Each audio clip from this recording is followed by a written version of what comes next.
Well, day 3 of the league's reveals are here, and this reveal was absolutely chaotic. I personally thought yesterday's was a little underwhelming, but given more time, I decided it was not a bad reveal. But in comparison, today's is absolutely massive. We've been given all of the league's echo bosses and their reward.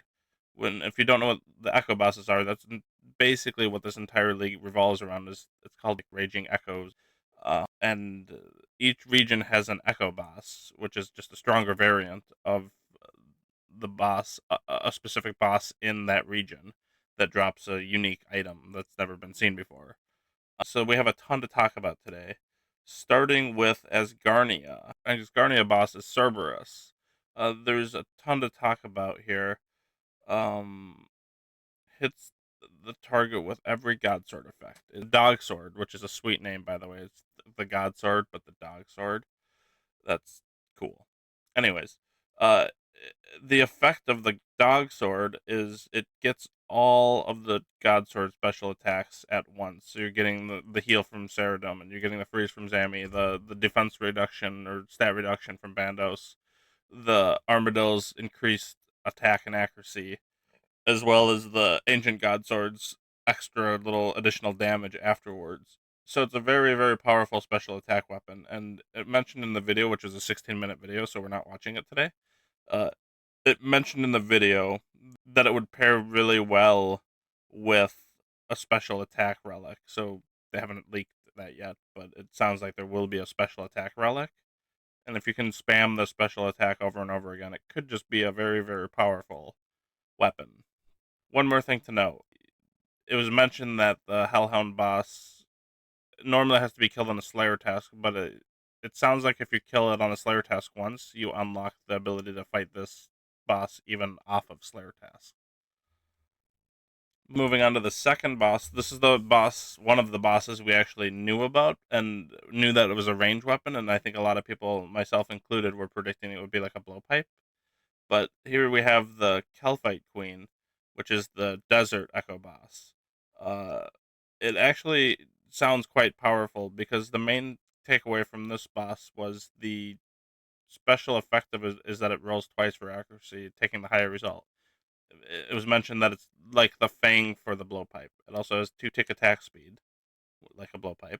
So it will be very accurate because it just rolls like a Fang for melee. So that's really all there is to say about this one. It seems like a very powerful range weapon, and you get darts for ammo, which makes sense because the blowpipe uses darts, and also you unlock darts in the desert. So that is a powerful range weapon. Might be the strongest range weapon in leagues. We'll see. Just I don't know how what relics are going to come with it, but the double accuracy roll is pretty good. So with the next one, we have the Grotesque Guardians in Mauritania. So the Grotesque Guardians drop the Gloves of the Damned, which are the same power as Barrow's Gloves, which is nice because that means you'll have Barrow's Glove access for Grotesque Guardians because Barrow's Gloves are just a very powerful glove equipment. But it also counts as wearing the Amulet of the Damned, and more importantly, it doubles the effect of all Barrow's set effects and Amulet of the Damned additions. So there is a few notes that they mention. I'll just go to them and show you. So here, Arams is mentioned to have 50% chance for combat spells to deal 60% increased damage. This is on ancient spells, and the one that everyone was probably thinking about, the Darok set. If you're at 1 hit point, you'll be able to do 194% bonus damage, which means people will probably be hitting like well over 100 with it. I would think. I don't actually know the values, but people can already hit like 100. So I wouldn't be surprised if you could hit nearly 200 with the Darok. So that is the Grotesque Guardian boss. Next, we have the Thermonuclear Smoke Devil in Kandarin, which gives the Devil's Element, which is an offhand that has some pretty quality magic bonuses on it, but also anything that you attack with elemental weakness will double in effectiveness. So, like recently, they added a ton of elemental weaknesses. For instance, Barrows, I think it's like double damage with wind attacks or something like that right now. So if you're bringing this to Barrows, I know that's super early game, but if you do want to just mess around with, I'm just using Barrows as an example. You're going to be hitting twice as hard with your wind spells or your air spells. It also allows unlimited rune use for your basic elemental runes. Um, so fire, air, wind, or fire, air, water, and earth. So that is the thermonuclear smoke devil. I skipped over the wilderness, but the wilderness boss is the King Black Dragon, and it actually drops two items. This to me sounds like one of the more powerful, potentially powerful ones to go for. It drops the Thunder Capesh, which attacks twice with a special attack, and if either hits, it deals a lightning effect that does a 3x3 AoE attack of the original max hit. So it's got some AoE use.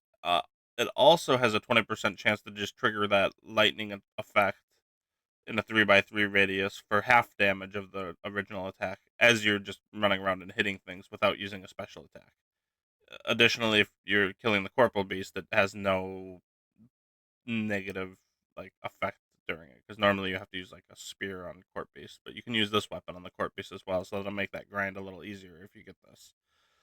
But mainly, it does random AoE attacks 3x3, so it can be good for kind of AFKing some multi areas.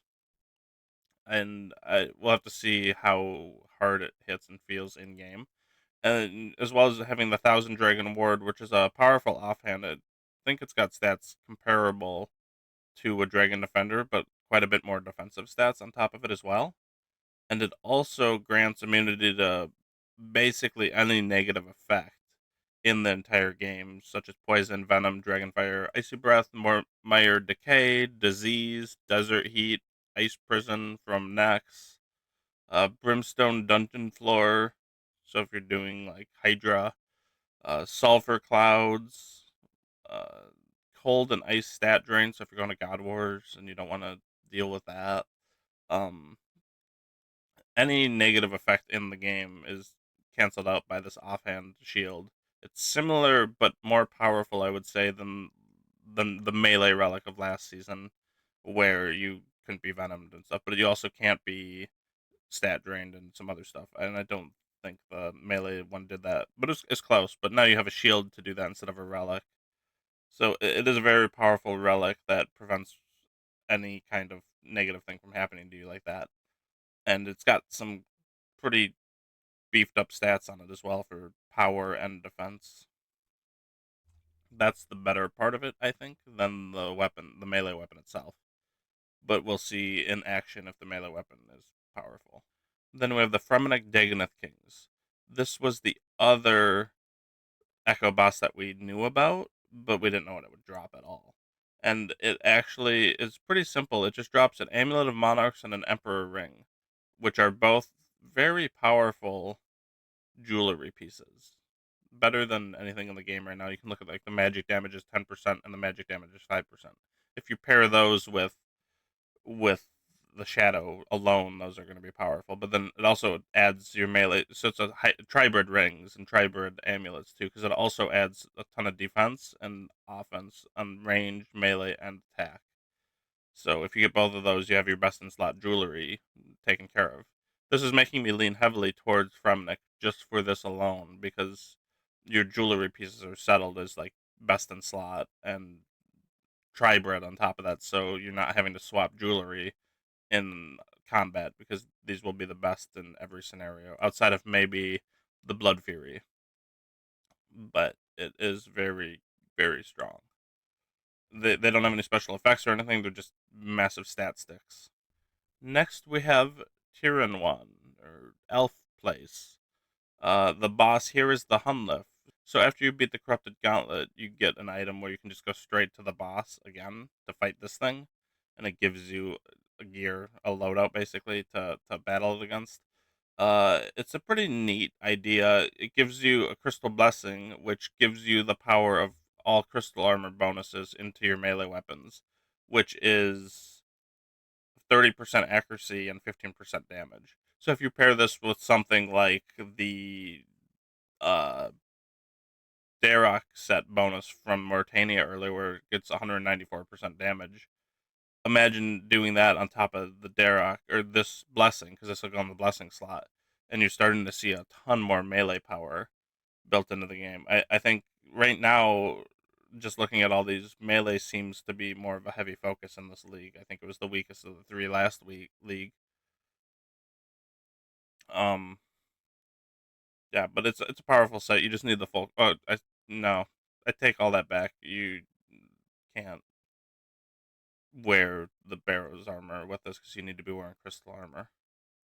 Unless this crystal blessing just counts as the crystal armor, but I don't think so.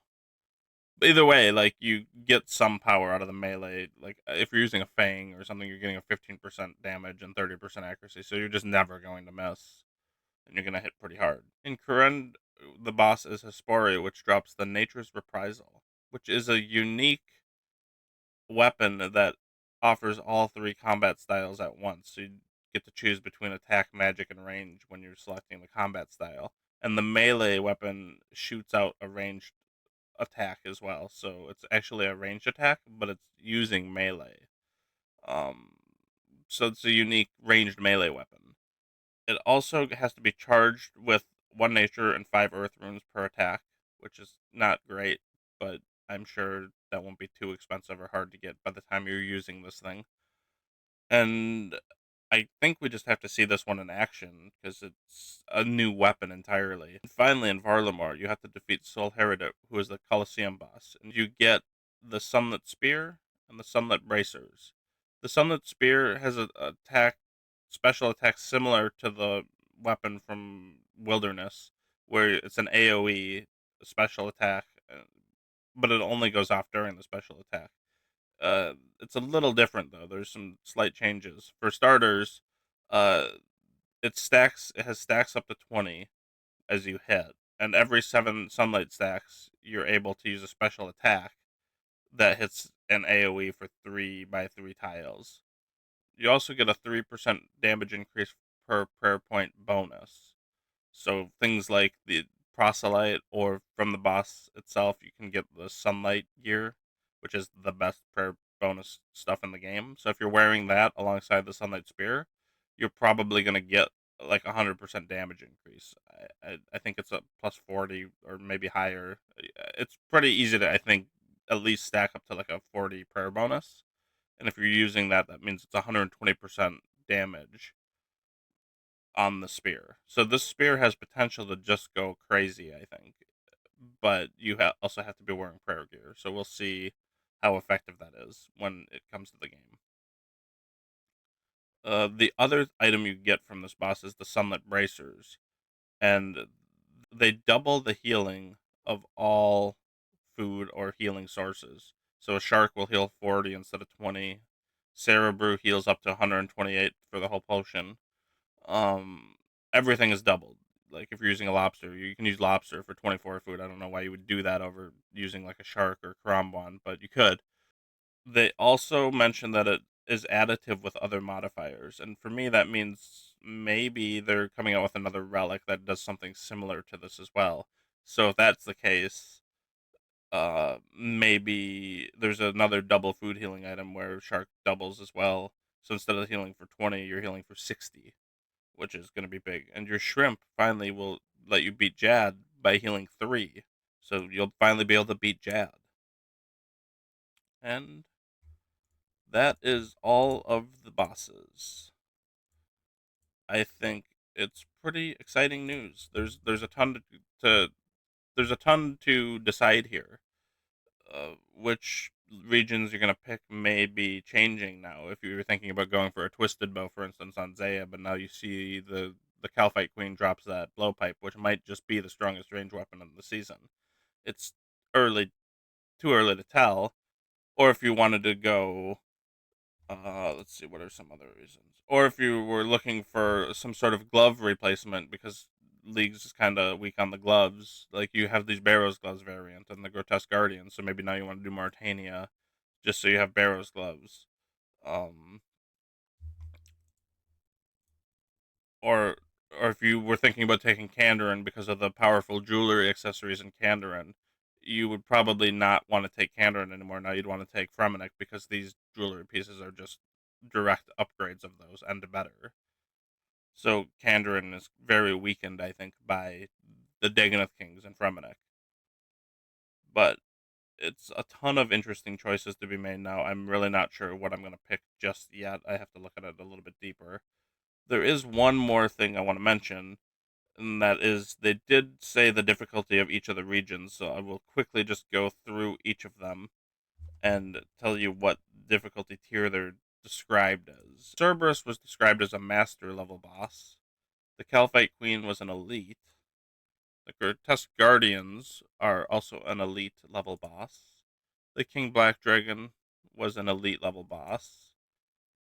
Kandarin Smoke Devil was an elite level boss. The Dagonoth Kings are considered a master level boss. Hunlef was considered a master level boss. Hespori is an elite level boss. And Varlamore is a grandmaster level boss.